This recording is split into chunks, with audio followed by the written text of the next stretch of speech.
Case 1, Christerson Lee, October 2006. Salem, Massachusetts. Salem, Massachusetts is a city layered in history. Tourists visit every autumn to walk its cobblestone streets, admire its colonial architecture, and explore the legacy of one of America's most infamous historical events. It is a place that has long associated itself with wrongful judgment, with the idea that appearances can be deeply deceiving. And in October of 2006, a story began to unfold in the quiet neighborhoods of that very city. That would eventually force an entire community, a team of doctors, a jury of 12, and the highest court in the state of Massachusetts to ask a question so painful it almost defied comprehension. How could a mother watch her child suffer and choose to do nothing? Jeremy Fraser was 6 years old when his world changed forever. He was a bright-eyed little boy with profound autism, non-verbal, developmentally delayed, and entirely dependent on the one person who was supposed to protect him above all others. His mother, Christerson Lee. Jeremy could not speak for himself. He could not call for help. He could not tell a teacher, a neighbor, or a doctor what was happening inside the walls of his home. And perhaps that is precisely why what happened next was able to go on for as long as it did.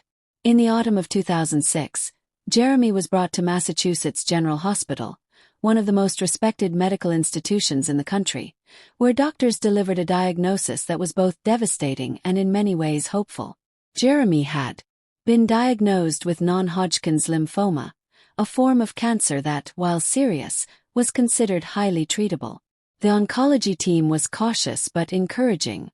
They told Kristen Labrie that with the right treatment plan, Jeremy had an 85 to 90% chance of making a full recovery. 85 to 90%. Those are extraordinary odds. Those are the kinds of numbers that families hold on to with both hands. Those are the numbers that fuel hope. And for a time, hope seemed justified. Jeremy underwent intensive inpatient chemotherapy at the hospital. The large doses of medication did their job. The cancer responded. The cancer went into remission. Doctors were encouraged. They transitioned Jeremy to an outpatient treatment plan, which meant that the next phase of his care would continue at home. Kristen Lee was given detailed prescriptions. She was given clear instructions. She was given a road map to save her son's life. All she had to do was follow it.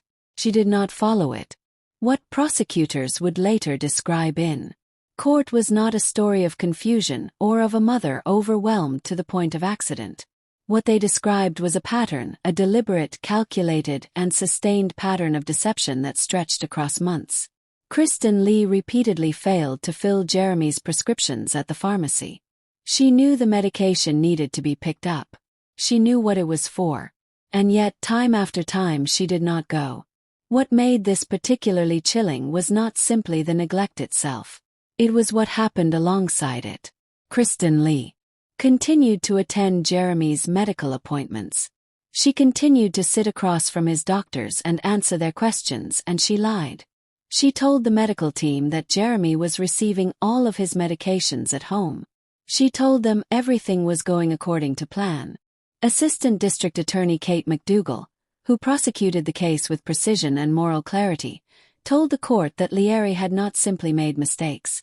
She had constructed an elaborate false reality that protected her own inaction while her son's cancer silently returned. At one point, when one of Jeremy's doctors called the pharmacy directly to follow up on the prescription, the pharmacy confirmed what investigators had long begun to suspect. The prescriptions had not been filled. When confronted, Lihui told doctors that the pharmacy must have made an error. It was not an error.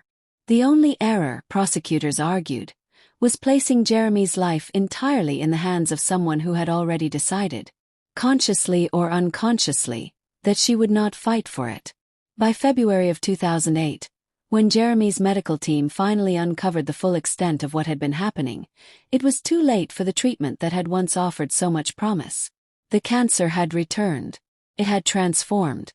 What had been a treatable form of lymphoma had now progressed into leukemia, a form that was no longer responsive to the chemotherapy that could have saved him had it been administered as prescribed.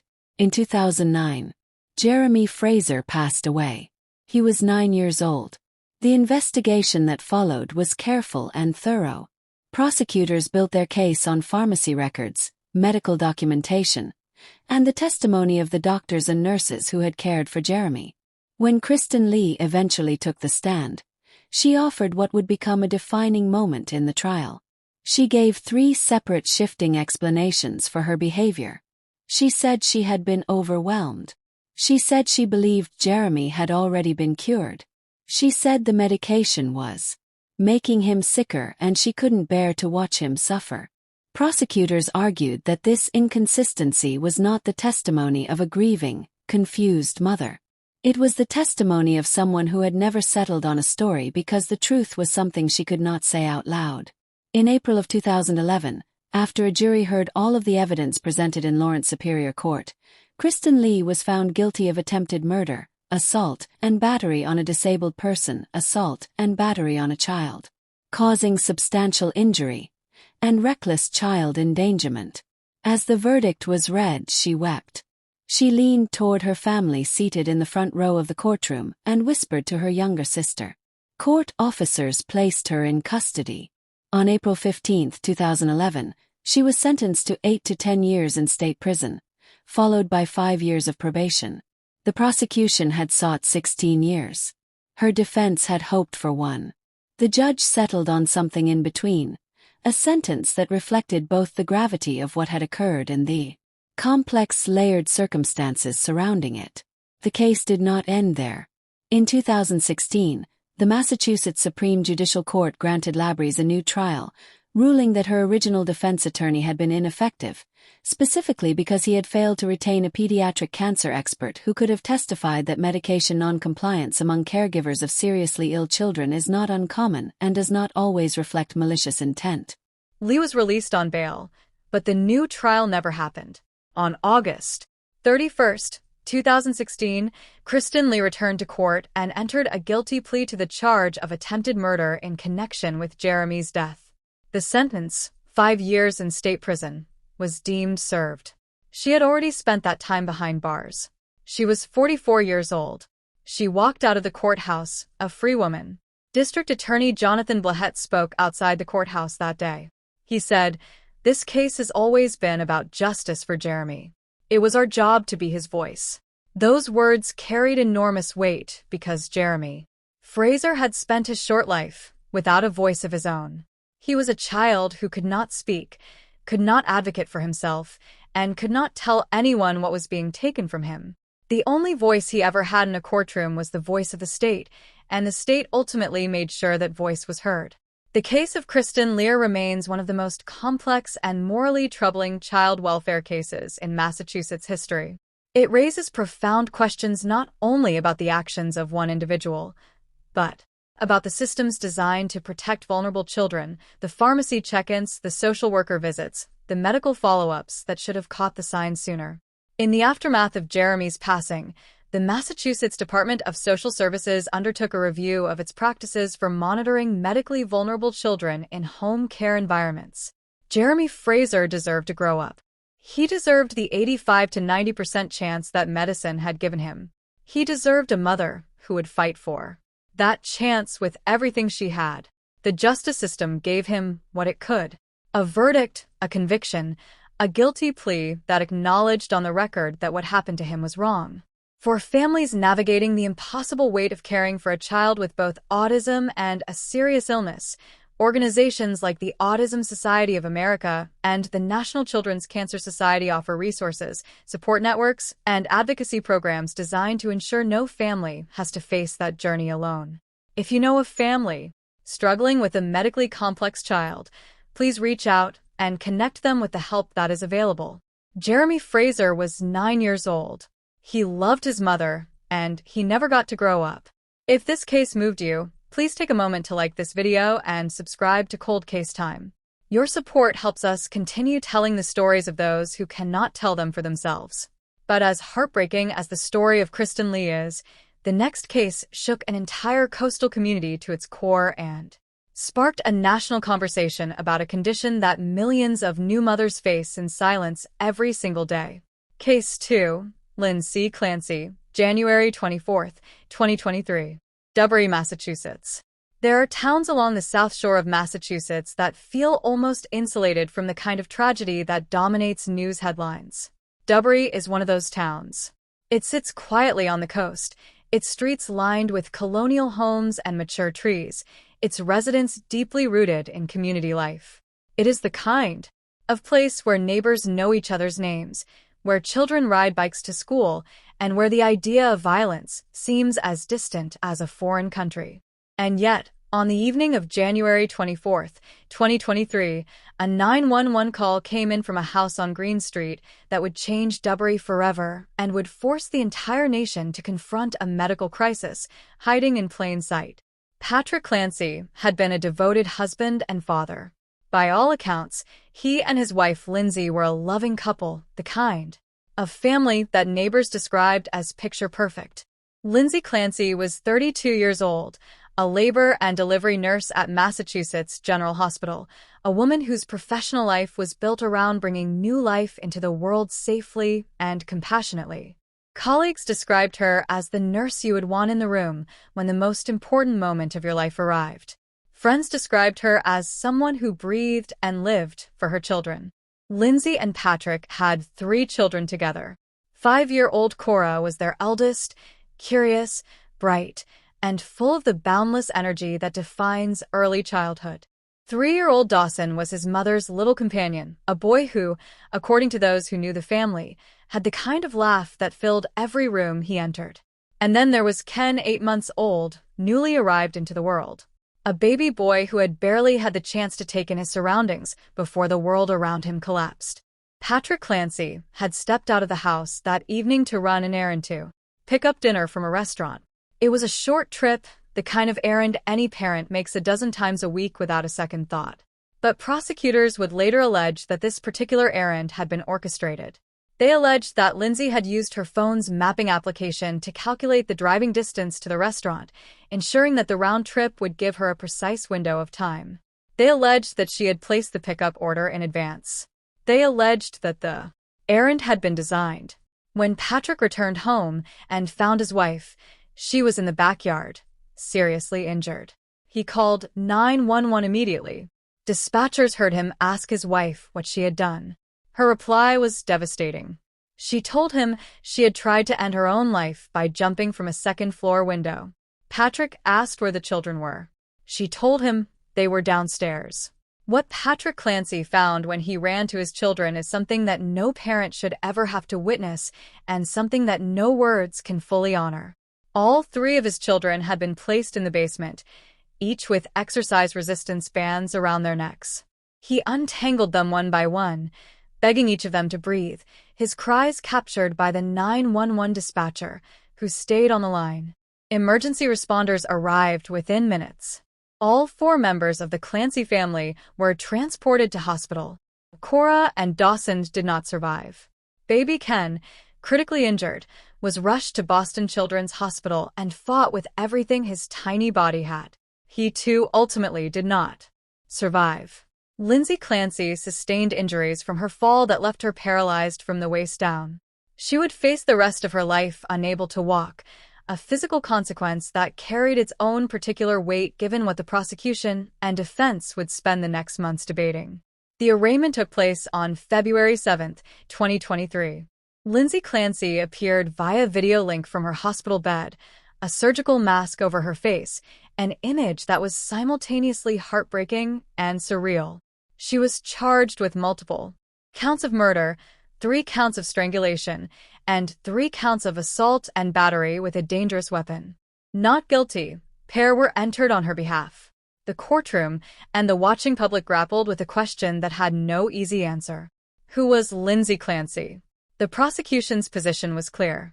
Assistant District Attorney Jennifer Sprague told the court that the evidence showed deliberate, premeditated action. She said that Dawson, at 3 years old, had shown signs of having struggled. Evidence.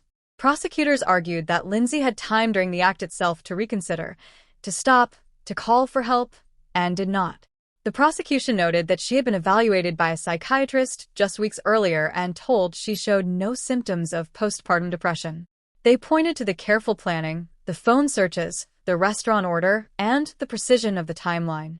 Their position was that this was not a woman out of touch with reality. It was a woman who knew exactly what she was doing. The defense's position was equally compelling and, for many observers, equally believable. Attorney Kevin Reddington told the court that his client had been suffering from a severe and catastrophically undertreated mental health crisis. He said she had been prescribed multiple psychiatric medications including Valium, Prozac, Klonopin, and Zoloft that rather than stabilizing her condition had destabilized it beyond recognition. He argued that she was suffering from postpartum psychosis, an acute and rare psychiatric condition that affects approximately 1 in 1,000 new mothers, causing hallucinations, breaks from reality, and in severe cases, actions that the person experiencing it cannot understand, control, or even consciously direct. The timeline of Lindsay Clancy's mental health treatment in the weeks before January 24th is both tragic and telling. At the end of December 2022, she told her husband she was having thoughts of harming herself and her children. He heard those words.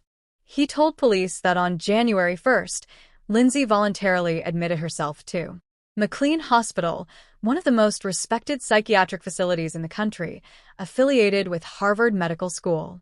She was discharged on January 5th, less than 3 weeks before the events of January 24th, with no indication that she posed a danger to herself or others.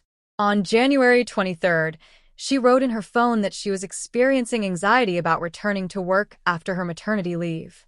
The following day, 3 children were gone. The question of postpartum psychosis became the central medical and legal battleground of the case. Defense forensic psychologist Dr. Paul Zezel evaluated Lindsay Clancy and concluded that she had been experiencing a profound psychotic episode.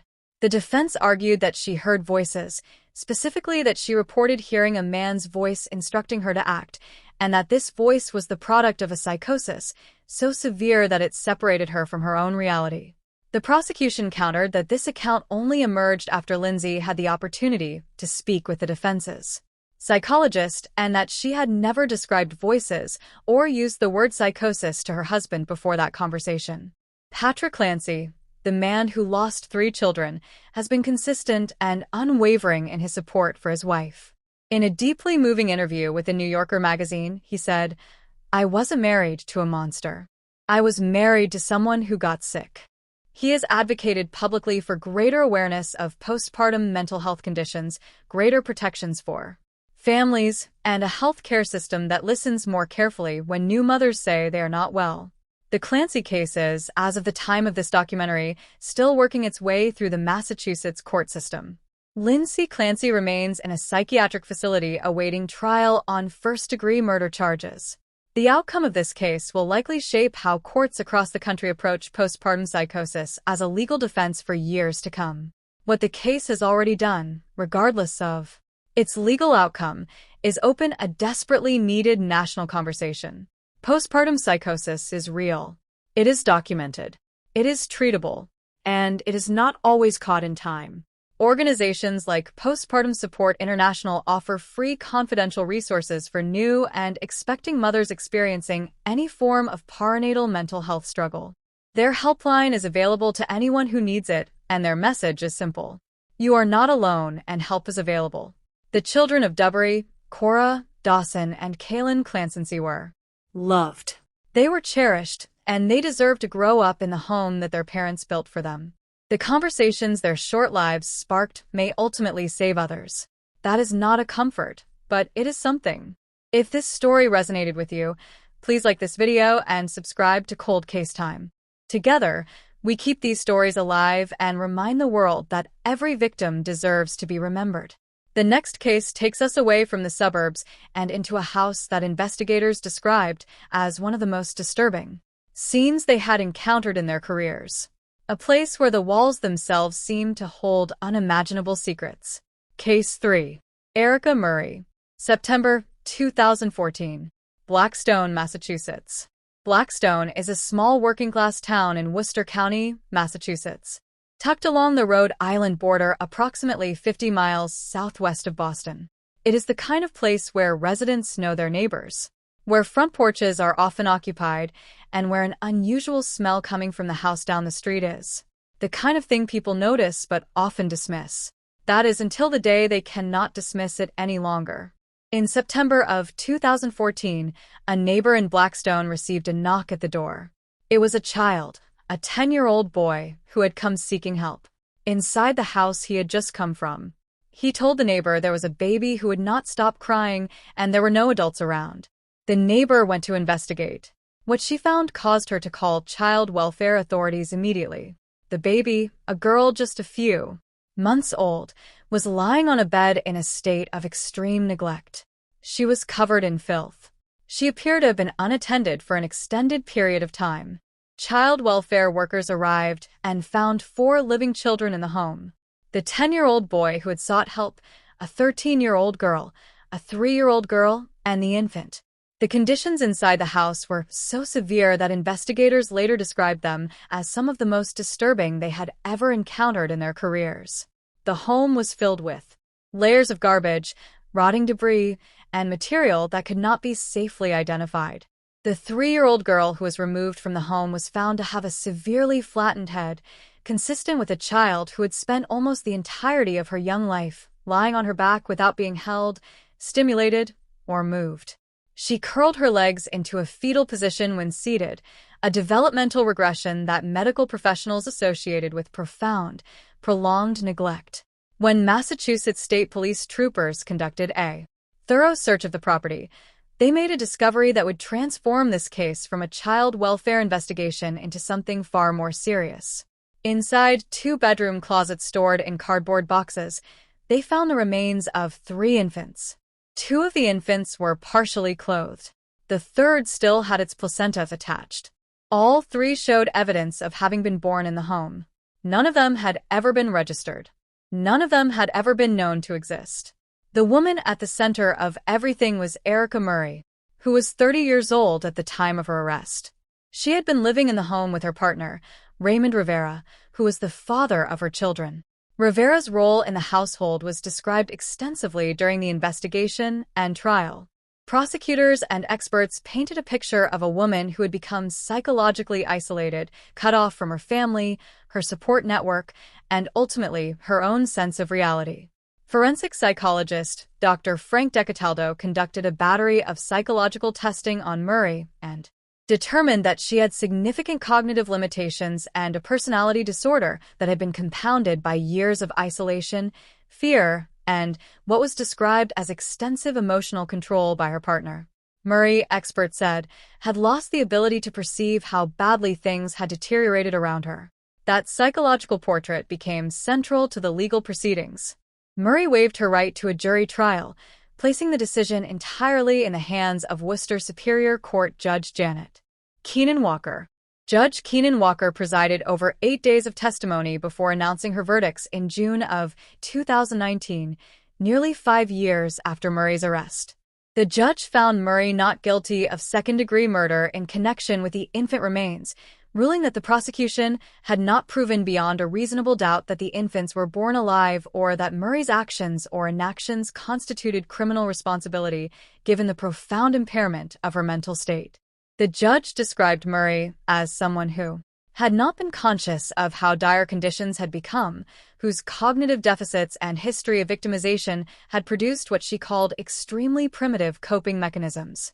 Murray was, however, found guilty of 2 counts of assault and battery causing substantial injury to the 2 children, the 3-year-old girl with the flattened head and the infant who had been left alone on the day the neighbor was called.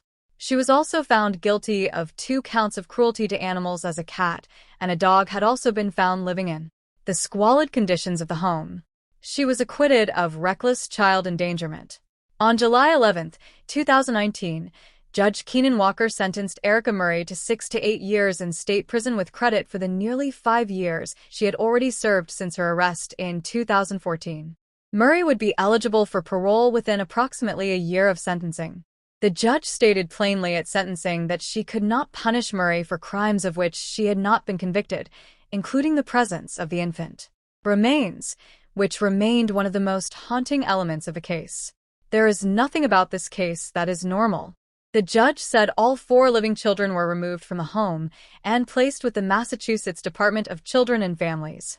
They were given the medical attention, therapeutic support, and stability that they had been denied for so long. Their paths to healing were long and difficult, but they were paths, and that mattered enormously. The Blackstone case prompted significant public discussion about the intersection of mental health, cognitive disability, domestic control, and child welfare. It raised uncomfortable questions about the role of neighbors, schools, and social services in recognizing the signs of a household in crisis. Murray's children had been enrolled in school. The 10-year-old boy had teachers, classmates, and a daily life outside the house. How had no one noticed? How had the signs gone unseen for so long? There are no easy answers. But the case reinforced the critical importance of programs like the Darkness to Light Initiative and the Child Welfare Information Gateway, both of which provide training and resources to help communities identify and respond to signs of neglect and abuse before it reaches a crisis point. The 4 children who walked out of that house in Blackstone in September of 2014 deserved so much better. They deserved it from the very beginning. Their resilience and their survival is the most important part of this story. If this case has affected you, please like this video and subscribe to Cold Case Time. Your support means the world to us and to the families behind every story we tell. But what you just heard was a case defined by neglect and silence. The next case involves the deliberate premeditated taking of 2 young lives and a motive that investigators described as one of the most disturbing they had ever encountered. Case 4, Latrice Sanders, February 5, 2018. Brockton, Massachusetts. Brockton, Massachusetts is a city of roughly 100,000 people located approximately 25 miles south of Boston. It is a city with a proud history, a deep community spirit, and a resilience that its residents wear openly. It is also a city that on the morning of February 5, 2018, received news that left its community utterly speechless. At approximately 12 minutes past noon on that day, Brockton police received a 911 call reporting a medical emergency at an address on Prospect Street. Officers arrived to find Latrice Sanders standing outside the building, distraught and combative. She had to be physically restrained by emergency medical personnel at the scene. When officers entered the 3rd-floor apartment, they found exactly what no first responder is ever prepared to find. 8-year-old Edson Brewer, known to family and friends by his middle name, Marin, was in the apartment. His younger brother, 5-year-old Lassen Brewer, was also there. Both boys had been wrapped in bedding. Both boys had lost their lives. The medical examiner determined that each child had been subjected to multiple stab wounds. In total, between the 2 boys, investigators counted over 100 individual wounds. A kitchen knife was recovered from the sink. It was the murder weapon. What prosecutors described in the days, weeks, and months that followed was not a crime of sudden impulse or temporary breakdown, or at least not one they were prepared to accept as such. Sanders had cleaned the boys' bodies after the act. She had placed them in their beds. She had mopped the floors of the apartment, attempting to remove the evidence of what had occurred. She had then left the apartment, run to a neighbor's home, and collapsed, screaming and crying before emergency services arrived. When investigators spoke with Sanders in the aftermath of that morning, she initially told them that her husband and her 16-year-old daughter had committed the act. She then changed her account. She told detectives that the deaths had been the result of what she described as voodoo stuff, that the killings had been part of a ritualistic act. Prosecutors would present this explanation not as a defense, but as a window into the mental state and belief system of a woman who had, in the months leading up to February of 2018, undergone a profound and disturbing transformation. Court proceedings revealed that Sanders had become deeply obsessed with conspiratorial and occult ideologies in the 2 years preceding the crime. Her own mother, Earlene Sanders, spoke to investigators and described her daughter's descent with heartbreaking clarity. She told police that Latia had begun watching videos online about the Illuminati and had become consumed by beliefs about rituals, sacrifices, and numerology. Erlene Sanders told police that just 2 days before the deaths of the boys, Latara had told her that she had come to hate her eldest son. She had spoken to her mother about sacrificing humans as a means of advancing in the world. Erlene Sanders had been alarmed, but she had not known what was coming. The family of Sanders, who had observed the deterioration of her mental state in the period before the crime, were vocal supporters of a mental illness defense. Throughout the legal proceedings, they maintained that the Latrice Sanders, who entered that apartment on February 5th, was not the same woman they had known for years. Defense attorney Elliot Levine argued consistently that Sanders had been legally insane at the time of the killings, that her mental state had been so profoundly compromised that she could not have formed the criminal intent required for a first-degree murder conviction. But the prosecution built a counter-narrative grounded in evidence of deliberate and purposeful behavior. Investigators revealed in court proceedings that Sanders had opened a post office box in the weeks before the deaths of her sons. In preparation, prosecutors suggested for receiving fan mail after her story became public. She had written in a private journal about setting up a fundraising campaign to profit from what she described as a good story. These details painted a picture not of a woman lost entirely to psychosis, but of someone who had contemplated, calculated, and even anticipated the attention that would follow. The trial lasted 9 days. The jury deliberated for approximately 4 hours before returning their verdicts. In late December of 2022, Latia Sanders was found guilty of 2 counts of first-degree murder and 1 count of witness intimidation. The following day, on December 28, 2022, she was sentenced in Plymouth Superior Court by Judge William Sullivan to 2 mandatory life terms without the possibility of parole to run concurrently, along with a sentence of 9 to 10 years for the witness intimidation conviction. Plymouth County District Attorney Timothy Cruz stood outside the courthouse and addressed the assembled media. He said, "These 2 young boys were innocent babies with their lives ahead of them." He thanked the investigators, the legal team, and above all, the family of Edson and La Sonuro, a family that had sat through 9 days of testimony about the worst morning of their lives, seeking the only thing they had any right to ask for: justice. The case of Latrice Sanders is one that resists simple categorization. It sits at the complicated intersection of mental health, belief systems, legal responsibility, and the profound failure of the systems and relationships that should have intervened before February 5th arrived. Her own family knew she was in crisis. Her own mother had heard the words come out of her daughter's mouth, and yet no intervention came in time to save 2 little boys whose only crime was being born to the wrong mother at the wrong moment. In her unraveling, Edson Marlon Bruro and Lawson Berto were 8 and 5 years old. They deserved to grow up in the city their family called home.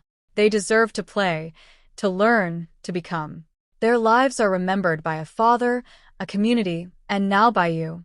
If this case moved you, please like this video and subscribe to Cold Case Time. We are committed to honoring every victim by making sure their stories are never forgotten. The next case may be the most famous on this entire list. A case that gripped not just Massachusetts, but the entire nation, built around the mystery of a little girl found alone on a Boston Harbor island with no name and no known family. Case 5. Michelle Bond. June 25, 2015. Boston, Massachusetts. On the morning of June 25, 2015, a woman was walking her dog along the shoreline of Deer Island in Winthrop, Massachusetts, a narrow strip of land that juts into Boston Harbor, approximately 8 miles from downtown Boston. It was an ordinary morning walk, the kind that thousands of people take along the Massachusetts coastline every day, without incident.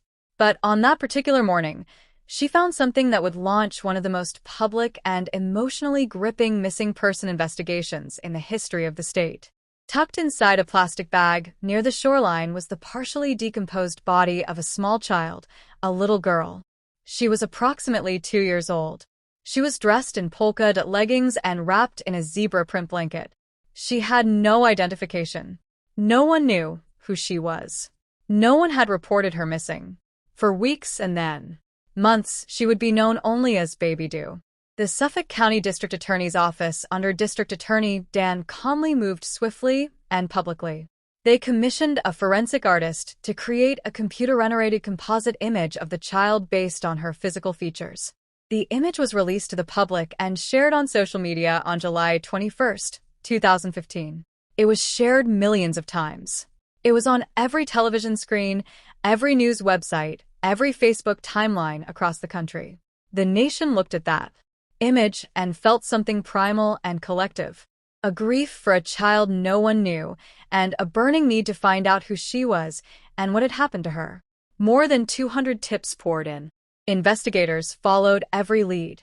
Weeks passed. Summer turned toward autumn. Still no identity. The break in the case came in September of 2015. Not from a scientific breakthrough, but from a conversation.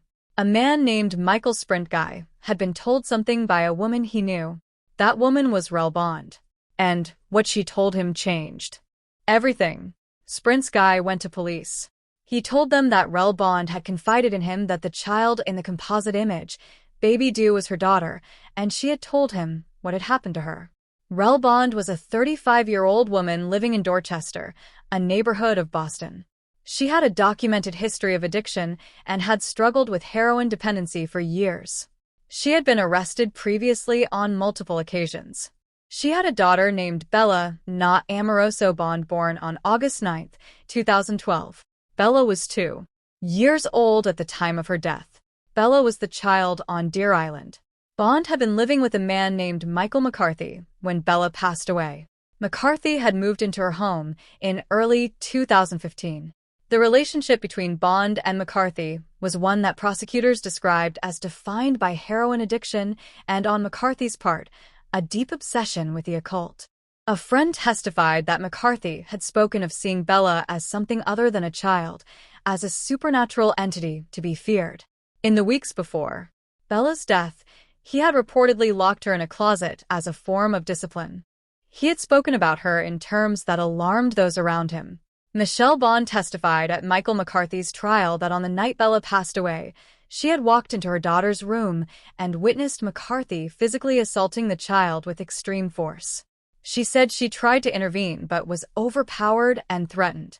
She said she was injected with heroin by McCarthy shortly afterward and lost consciousness. When she woke, Bella was gone. McCarthy allegedly told her it was her time to die. She was a demon. Bond did not call the police that night. She did not call them the next day or the week after or in the months that followed. She continued to claim housing benefits in Bella's name as if Bella were still alive. She told people her daughter had been taken by the state's Department of Children and Families. She maintained the lie for months, while her daughter's body lay in a plastic bag on a harbor island.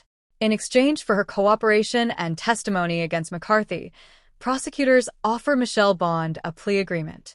She pleaded guilty to charges including being an accessory after the fact to murder and was sentenced to time served followed by 2 years of probation. She had been incarcerated while awaiting trial and was released after McCarthy's conviction.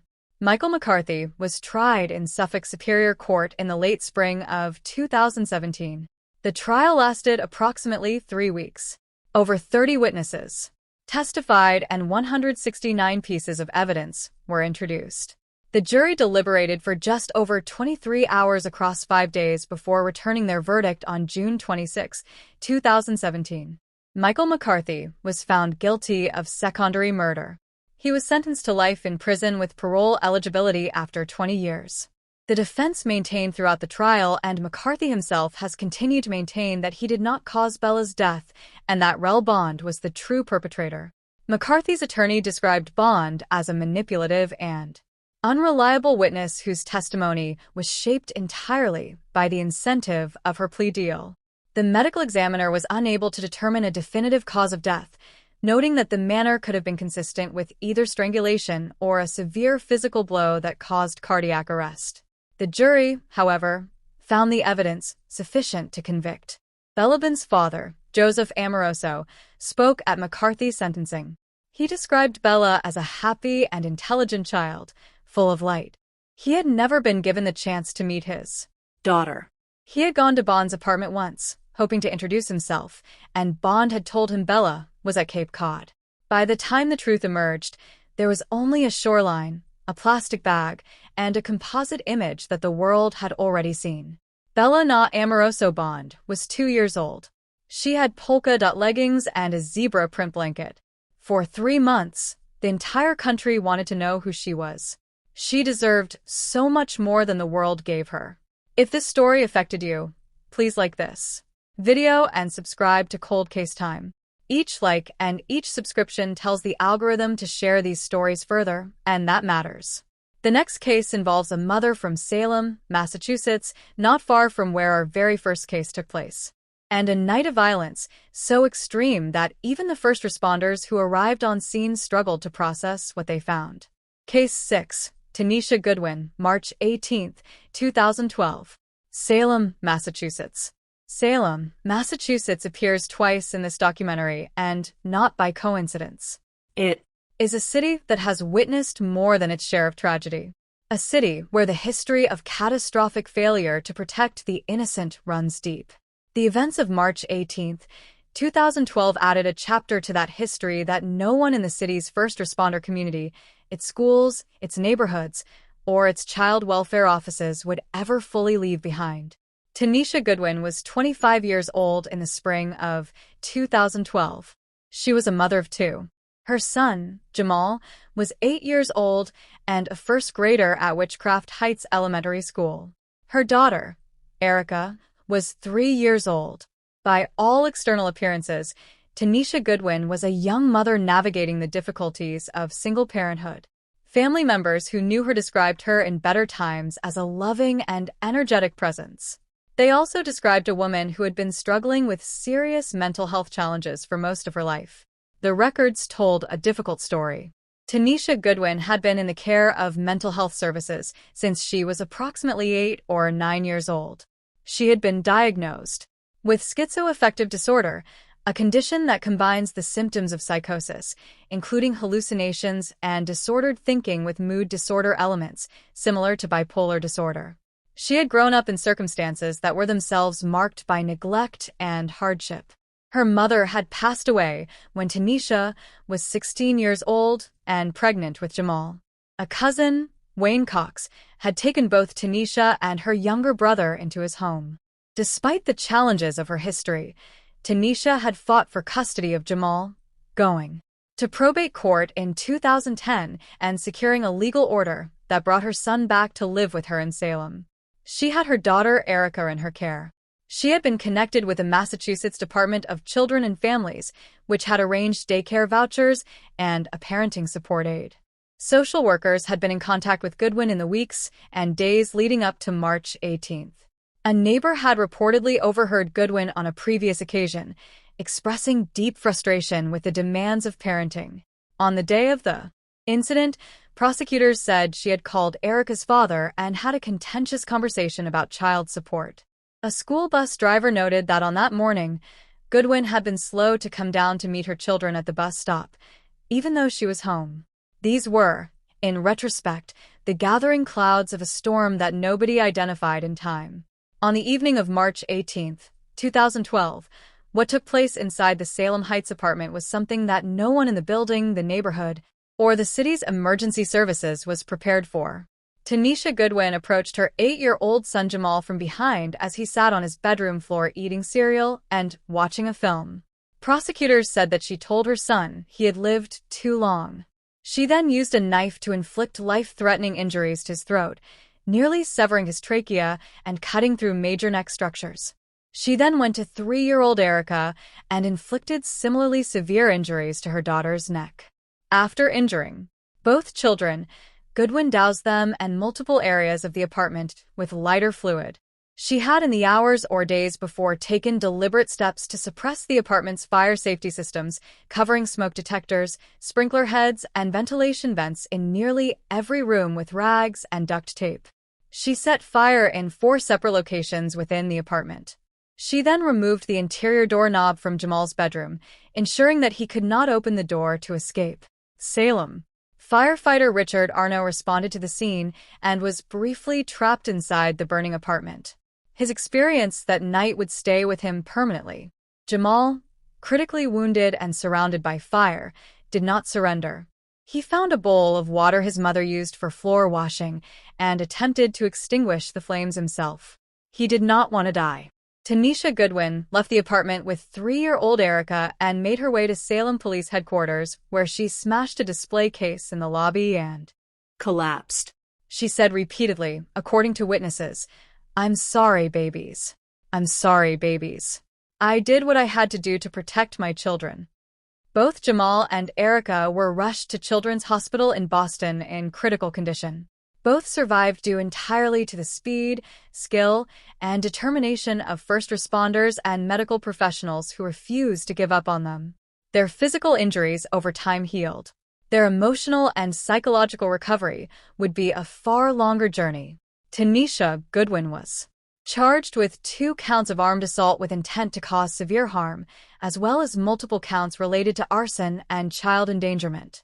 Her defense team presented extensive documentation of her mental health history and argued that she had been suffering from a severe psychotic episode at the time of the attacks.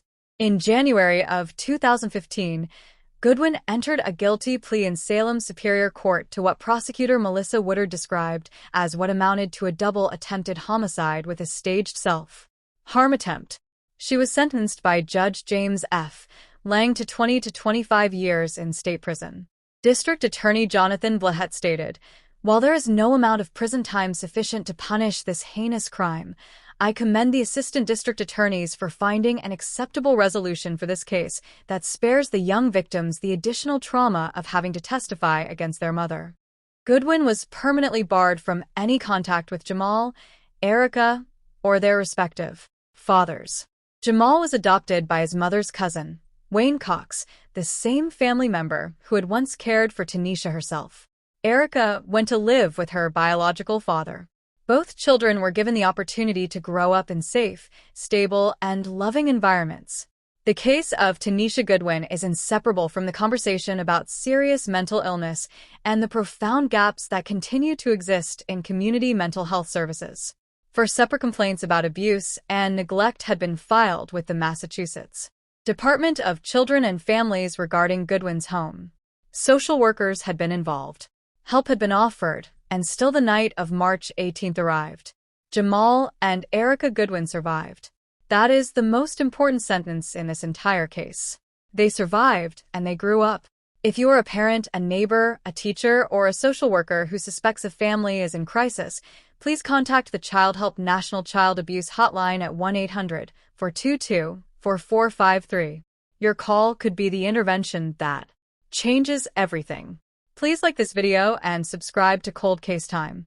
We are grateful for every member of this community. The next case shocked an entire state and reopened urgent questions about pediatric psychiatry, prescription medication, and the dangers of diagnosing very young children with complex mental health conditions. Case 7, Carolyn Riley, December 13, 2006, Weymouth and Hull, Massachusetts. The case of Rebecca Riley begins not with a night of sudden crisis, but with years of prescriptions, of appointments of a family that navigated the social services system while standing in plain sight of the agencies that were supposed to protect the children inside their home. Rebecca Riley was born in 2002, the youngest child of Carolyn and Michael Riley, who were living at the time in public housing in Weymouth, Massachusetts. Her older siblings, Caitlin and Gerard, had both previously been seen by a child psychiatrist named Dr. Kyoko Kafuji. The Riley family had sought evaluations for their children, citing behavioral difficulties, and Dr. Kuji had diagnosed both older siblings with attention deficit hyperactivity disorder and bipolar disorder, prescribing them psychotropic medications. When Rebecca was approximately 2 years old, the same process began for her. By the time Rebecca Riley was 3 years old, she had been diagnosed by Dr. Kafuji with bipolar disorder and attention deficit hyperactivity disorder. Diagnosis that struck many in the medical community as extraordinary for a child of that age. She was prescribed a combination of medications including clonidine, Dipiote, and Seroquel. These are powerful pharmaceutical compounds used in adult psychiatric care.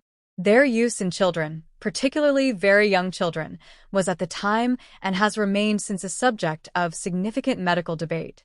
Prosecutors argued that Carolyn and Michael Riley had actively manipulated Rebecca's psychiatric care.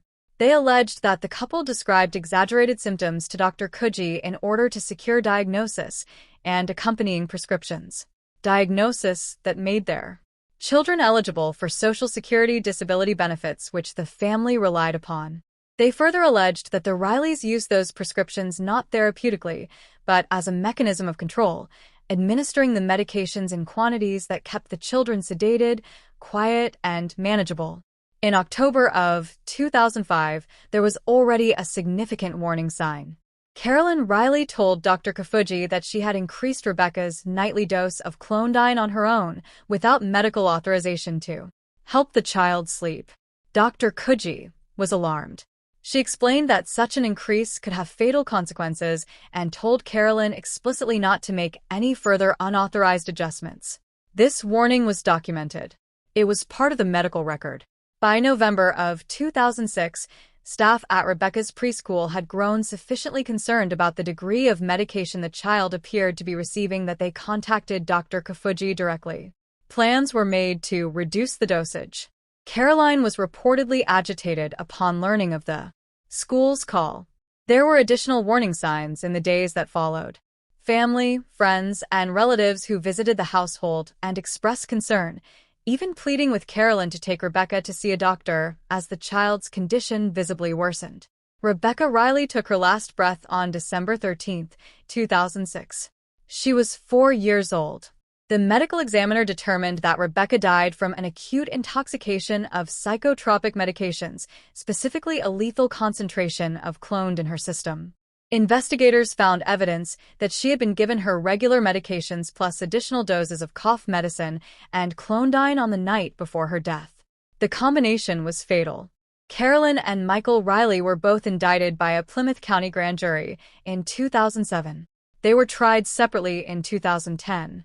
Carolyn Riley was convicted of murder in the second degree. Michael Riley was convicted of murder in the first degree under the theory of extreme atrocity and cruelty. The cases prompted a searching examination of the Massachusetts Department of Social Services, which had been involved with the Riley family, had received reports of concern and had failed to remove the children from the household. It also sparked a broader national conversation about the psychiatric medication of very young children, the reliability of diagnosis in early childhood, and the responsibilities of medical professionals when they suspect that a parent's description of symptoms may not be honest. Dr. Coogee, who received immunity in exchange for her cooperation, testified that she had made her diagnostic and prescribing decisions entirely based on what Carolyn Riley told her about the children's behavior. She acknowledged that she had never independently verified the accounts. Her medical license was temporarily suspended by the Massachusetts Board of Registration and Medicine, though it was later reinstated. Carolyn Riley appealed her conviction. The appeal was denied on September 20, 2013. Michael Riley's appeal was denied on April 15, 2014. Both convictions stand. Rebecca Riley never had the chance to ask a question, draw a picture, or run across a school playground. She was 4 years old. She was given adult psychiatric medication in amounts that her small body could not survive. And the people who were supposed to protect her, as well as the systems that were alerted to her danger, did not act in time. Her case changed prescription protocols in Massachusetts and contributed to national discussions about pediatric mental health diagnosis guidelines. That is her legacy. An unasked-for legacy carried by a little girl who should have been playing, not testifying through her absence. If you found this story important, please like this video and subscribe to Cold Case Time. It helps us reach more people who need to hear these stories. The next case is deeply disturbing in a different way. A calculated act of violence against an innocent victim whose only connection to the perpetrator was the terrible misfortune of living nearby. Case 8, Julie Corey. July of 2009, Worcester, Massachusetts. In July of 2009, the city of Worcester, Massachusetts was confronted with a case so deeply disturbing that even seasoned investigators struggled to find the language to describe it. It was a case that began with one woman's desperate grief and ended with the violent destruction of another woman's life and with an infant pulled from circumstances that no child should ever enter the world through. Julie Corey was 35 years old in the summer of 2009. She had suffered a miscarriage approximately 3 months before the events that would define the rest of her life. The loss had been devastating to her. According to evidence presented at trial, she had begun telling people, including her boyfriend, Alex Dion, that she was pregnant again. She had maintained that claim into the weeks that followed, even as no pregnancy existed. Darlene Haynes was 23 years old and 8 months pregnant. She was a mother of 3. She lived in the same apartment building as Corey at 94 Southgate Street in Worcester. By all accounts, she and Corey knew each other. They were neighbors in the most ordinary sense of the word. People who shared a building, shared hallways, perhaps exchanged greetings at the mailbox. Darlene Haynes had no reason to fear the woman who lived nearby. On July 27, 2009, Darlene Haynes was found by her landlord. Her body was discovered in a closet in her apartment wrapped in bedding. She had been subjected to severe physical harm consistent with strangulation. Her unborn child, 8 months developed, viable, alive, had been removed from her womb. The baby girl survived. Julie Corey was located the following day at a homeless shelter in Plymouth, New Hampshire, approximately 40 miles north of Concord with her boyfriend, Alex Dion, and the infant girl. She had told Dion and others that the baby was hers, born prematurely following complications. Friends who heard her story and then saw news reports about a pregnant neighbor found dead in Worcester became suspicious. They called police. Officers arrived at the shelter as Corey was attempting to leave with the infant. She was arrested. The baby, whom Darlene Haynes had planned to name Sheila Marie, was healthy. She was taken into protective custody and ultimately placed with family members of Darlene Haynes. Darlene's uncle, Carl Whitney, told reporters at the time that he was grateful at the very least that the child was alive. She kept the baby alive. He said, "If she hadn't, we'd probably all be looking at far more different circumstances." It was a complicated, painful grace, the fact that in the midst of an act of such profound violence, the infant had been kept from further harm. The investigation built a clear picture of premeditation. Corey had suffered a miscarriage. She had constructed a false pregnancy to maintain the appearance of expecting a child. She had then, according to prosecutors, targeted Darlene Haynes specifically, a neighbor who was visibly pregnant, who was vulnerable, and who was known to her. The act was not impulsive. It was planned. Julie Corey did not testify at her trial. Her defense offered no witnesses. The case went to the jury on February 12, 2014 in Worcester Superior Court. The jury deliberated briefly before returning a verdict of guilty of first-degree murder. Corey was sentenced to life in prison without the possibility of parole.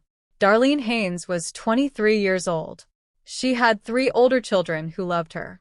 She was 8 months from welcoming a daughter she had already named. She was a neighbor, a mother, a young woman with her entire life ahead of her.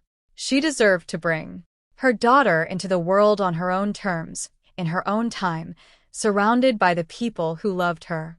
The daughter she named Sheila Marie grew up. That matters. It does not undo what was taken, but it matters. Please like this video and subscribe to Cold Case Time. Every case we cover is a reminder that justice requires witnesses, and that means you. The next case takes us back in time to the 1980s, to a modern-day care center, and to one of the most controversial and landmark legal cases in the history of Massachusetts. Case 9.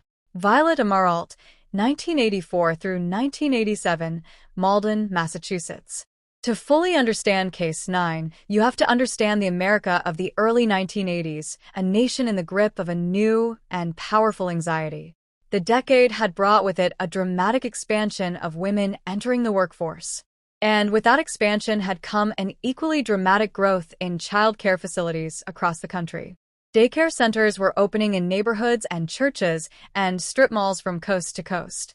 And with their rapid proliferation came a fear that grew quietly at first and then exploded into one of the most intense moral panics in modern American history. Cases of alleged child sexual abuse at daycare centers began appearing in newspapers from California to New York. The McMartin preschool case in Manhattan Beach, California, had become national news by 1984. Dozens of similar cases would follow. They shared common elements. Young children describing abuse by trusted adult caregivers. Interviews conducted using methods that later generations of psychologists would call deeply problematic, and communities shattered by the collision between the desire to protect children and the risk of convicting innocent people. It was into this national atmosphere that the Fells Acres Day School case erupted. Fells Acres Day School was located in Malden, Massachusetts, a city just north of Boston. It had been founded in 1966 by Violet Emerald, who was then in her early 40s. Over the following 18 years, approximately 3,000 children passed through the school. Violet had built something real and lasting, a community institution staffed in part by her own family. Her son Gerald worked at the school as a bus driver, cook, and assistant director. Her daughter, Cheryl Amaral Lefebvre, taught one of the school's classes.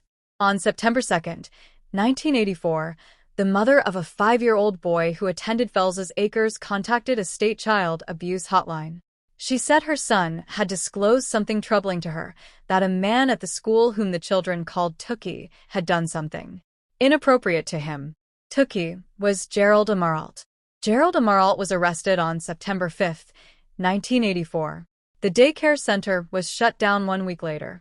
In the weeks that followed, investigators held a meeting at the Malden police station for parents of children who had attended the school. At that meeting, parents were told about the symptoms of sexual abuse and were given specific prompts, including questions about a magic room, a secret room, and a clown to use when speaking to their children.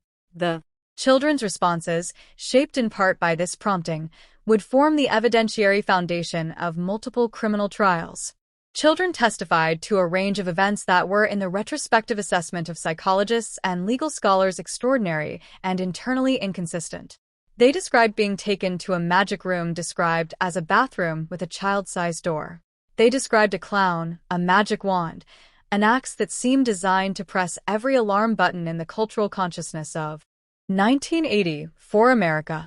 The interviews that produced these accounts were conducted without the safeguards that modern child psychology mandates, without blind interviewers, without neutrality, without recording protocols designed to prevent suggestion. Research conducted years later at institutions including McGill University demonstrated that the kind of prolonged, repeated questioning used with these children frequently produced accounts that reflected the expectations of the interviewer rather than the actual experience of the child. Gerald Amaralt was tried in 1986. After 64.5 hours of jury deliberation, he was found guilty on 15 counts of assault and rape involving 9 children. He was sentenced to 30 to 40 years in state prison. In May of 1987, Violet Amaralt and Cheryl Amaralt Leave were tried together in a separate proceeding for children testified against them. On June 13, 1987, both women were found guilty on all counts. On July 15, they were each sentenced to 8 to 20 years in state prison. The years that followed were characterized by legal appeals, growing medical and psychological criticism of the original evidence, and an increasingly vocal community of legal scholars, journalists, and experts who argued that the Amaralts had been convicted in an atmosphere of hysteria rather than on the basis of credible evidence. Dorothy Rabinowitz of the Wall Street Journal wrote extensively about the case and was awarded the Pulitzer Prize for commentary in 2001 in part for her coverage. In August of 1995, after serving 8 years in state prison, Violet Emerald and her daughter Cheryl were freed on appeal when a Superior Court judge ruled that their convictions were invalid because the children had testified without being required to face the defendants. The Commonwealth appealed, and in 1993, while that appeal was still pending, the Massachusetts Supreme Judicial Court had reversed the original order reducing the sentences. Violet Amaralt, freed in 1995, did not live to see her name cleared. She passed away in September of 1997 with her convictions still technically unresolved. She was 74 years old. Cheryl Amaral Lefebvre reached an agreement with the District Attorney's Office in October of 1999, under which her reinstituted conviction was acknowledged in exchange for her not being returned to prison. She served 10 years of probation. Gerald Amaralt was paroled in 2004 after spending 18 years in prison. As of the time of this documentary, he remains on the sex offender registry. His ankle monitor was still active decades after the original charges. In November of 2022, Governor Charlie Baker recommended formal pardons for both Gerald Amaralt and Cheryl Amaralt-Leff. Baker stated publicly that he held grave doubt regarding the evidentiary strength of the convictions, noting that the investigation had taken place before modern scientific protocols for interviewing children were in place. The investigations and prosecutions of the Amaralts in the 1980s took place without the benefit of scientific studies that have in the intervening years led to widespread adoption of investigative protocols designed to protect objectivity and reliability. Baker said the Felsakers case remains one of the most studied, most debated, and most contested criminal cases in Massachusetts history. It is simultaneously a case about the failure to protect vulnerable children because children did testify, did describe distress, did exhibit behavioral symptoms, and a case about the catastrophic consequences of a legal system that allowed fear and suggestion to override evidence and due process. What we can say with confidence is this: the children at the center of this case were real, their distress was real, and the impact on their families was real and lasting. Whatever the ultimate truth of what occurred at Felsakers Day School, those children carried the weight of this case for the rest of their lives. And the Amaralt family carried a different, but equally heavy weight. The lessons of the Felsakers case have directly shaped the way child testimony is gathered and evaluated in American courts today. The protocols, now standard in child forensic interviews, including neutral interviewers, recorded sessions, open-ended questioning, and the avoidance of suggestion, are in no small part a response to cases like this one. Please like this video and subscribe to Cold Case Time. You have made it through 9 deeply powerful, deeply important cases, and we are grateful for every single one of you who has stayed with us. Now, the final case of today's documentary. It is the most recent case on this list. It happened not in a city, but on an island. It involved not a stranger, but someone the family had trusted for years. And when the surveillance footage told the truth that words had hidden, a quiet community on Martha's Vineyard was left forever changed. Case 10. Amy Cotton, March 13, 2025. Martha's Vineyard, Massachusetts. Martha's Vineyard is an island located approximately 7 miles off the coast of Cape Cod in Massachusetts. It is known for its natural beauty, its tight-knit communities, its summer visitors, and the kind of year-round island life that builds deep trust among neighbors. It is the kind of place where people leave their doors unlocked, where children walk freely, and where the network of relationships that sustains daily life is built on a foundation of mutual reliance. On Martha's Vineyard, your neighbor is not just the person next door. Your neighbor is often the person you trust to watch your child. The Rodenba family was one of those families. Matt and Julie Rodenba lived on the vineyard with their children, including 2-year-old Frank Edward Rodenba, a little boy described by his father as a mini-me, a ball of energy, who heard his father's car in the driveway and raced to the gate every evening shouting dead before leaping into his arms. Frankie was the kind of child that people noticed, vivid, warm, and luminously alive. For his care during the day, the Rodenbos relied on Amy Cotton, a 40-year-old woman from Oak Bluffs, a town on the northeastern edge of the island. Cotton was not a stranger, hired from an agency. She was someone the family had known for more than 10 years. She had cared for the Rodenba's older daughter from infancy through the first 3 years of her life. She came highly recommended within the community. She was trusted. She had been caring for Frankie since he was 4 months old. On the morning of March 13, 2025, Amy Cotton picked Frankie up from his mother at approximately 7:40 in the morning. She dropped her own children at Oak Bluffs Elementary School and returned to her home on Great Rock Road, arriving at approximately 9:20 in the morning.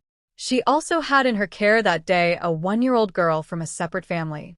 What happened in the hours that followed is documented in detail, not primarily by witness accounts, but by the Nest security camera installed on the exterior of Cotton's home, which captured a record of events that would eventually contradict almost everything Cotton initially told investigators.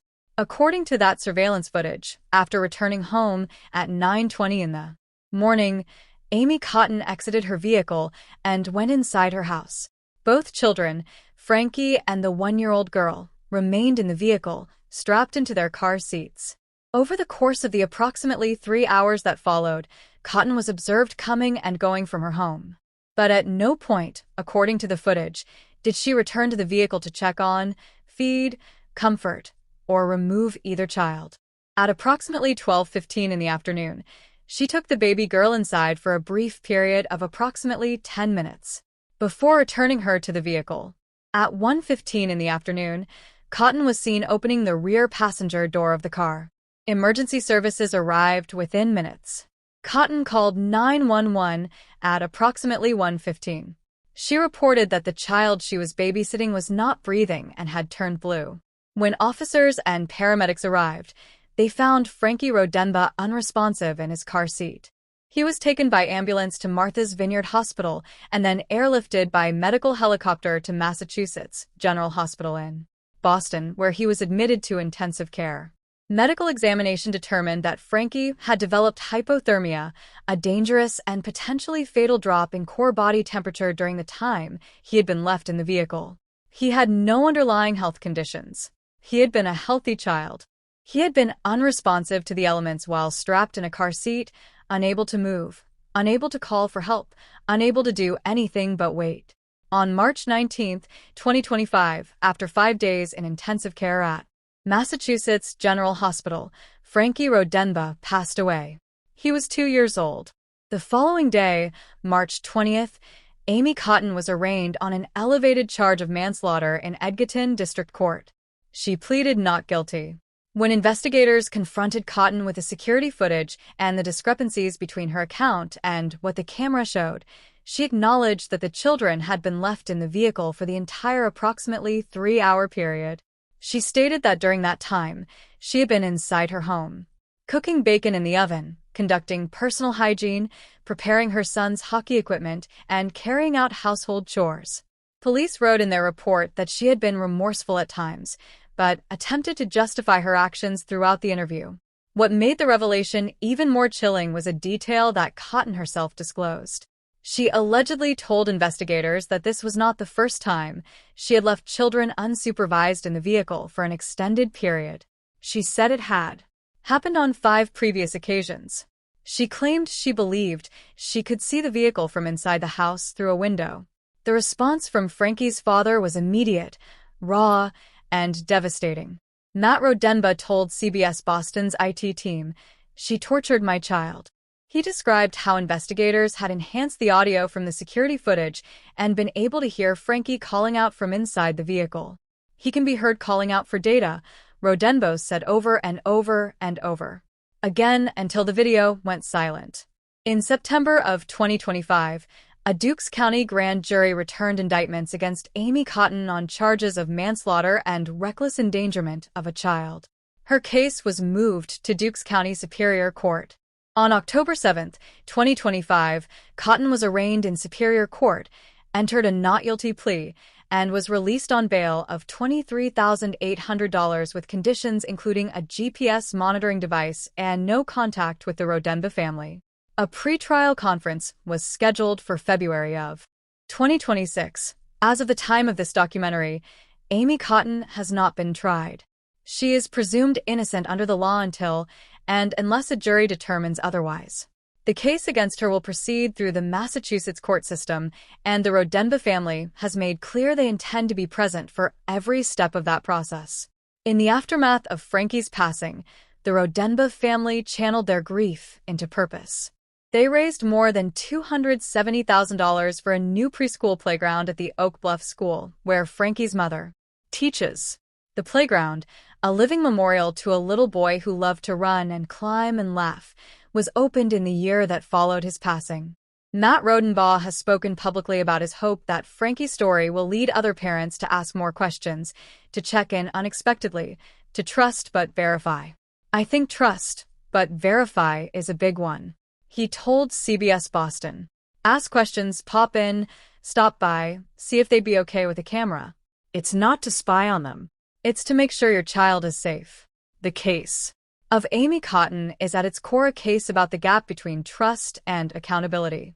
It is a case about what happens when the people we rely on most are not who we believe them to be. It is a case about a little boy who called out for his father and could not be heard. And it is a case that the Martha's Vineyard community, an island whose identity is built on togetherness, will carry with it for a very long time. Frankie Rodenba was 2 years old. He had a smile that could fill a room and a voice that could reach his father from the driveway. He deserved to grow up on that island, to go to the Oak Bluff School, and to play on that playground that his family built in his name. For parents and caregivers seeking resources on child safety, the Safe Kids Worldwide organization offers free guidance on vehicle safety, child supervision standards, and caregiver vetting tools. Visit safekids.org for information. No parent should ever have to go through what the Rodenba family has endured. Thank you for watching this documentary. With Cold Case Time. Every case covered in this video represents a real family, a real child, and a real community that was forever altered by events that should never have occurred. True crime documentaries like this one exist not to sensationalize suffering, but to bear witness, to say out loud and on the record that these children mattered, that their stories matter, and that justice, however imperfect, matters. We encourage everyone watching to stay informed, to support child welfare organizations in your communities, and to check on the families around you. Sometimes the most important thing any of us can do is simply pay attention. If this documentary reached you today, please give this video a like. Leave a comment below telling us which case you believe deserves more public awareness, and subscribe to Cold Case Time so you never miss another story. Hit that notification bell so we can keep bringing these important cases directly to you. Your support keeps this channel alive and keeps these voices from being forgotten. This is Cold Case Time. We will see you in the next.